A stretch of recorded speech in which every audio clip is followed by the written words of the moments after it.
Welcome to our channel. Today we how to subscribe with Prudential Retirement for rollover alerts, quick tutorial step by step clearly.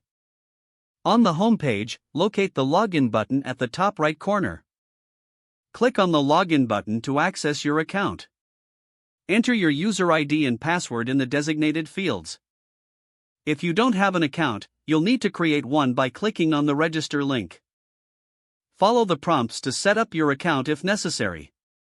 Once logged in, look for the messaging or alerts section in your account dashboard. Click on alerts to view your notification preferences. In this section, find the option for rollover alerts. Select rollover alerts to manage your subscription preferences. You will see various options regarding rollover alerts. Choose the type of alerts you wish to receive, such as email or text notifications. Make sure to enter your preferred contact information if required. After selecting your preferences, save your changes.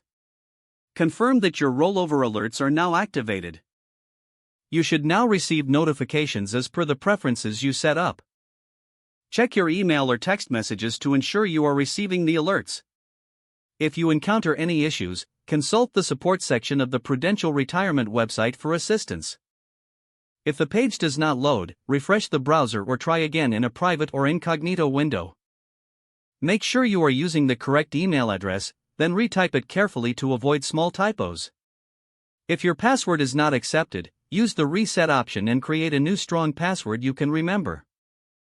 Check your spam folder for verification or security emails, then complete any requested confirmation steps. Enable two-factor authentication if available to improve account security and reduce unauthorized access risk. After signing in, review your profile details so your contact information and settings are accurate and current. If you see an error message, note it down and try again after restarting your device and internet connection. Log out when you finish, especially on shared devices, to keep your account and payment information secure. If the page does not load, refresh the browser or try again in a private or incognito window. Make sure you are using the correct email address, then retype it carefully to avoid small typos. If your password is not accepted, use the reset option and create a new strong password you can remember. Check your spam folder for verification or security emails, then complete any requested confirmation steps. Don't forget to like this video and subscribe to our channel for more step-by-step tech guides.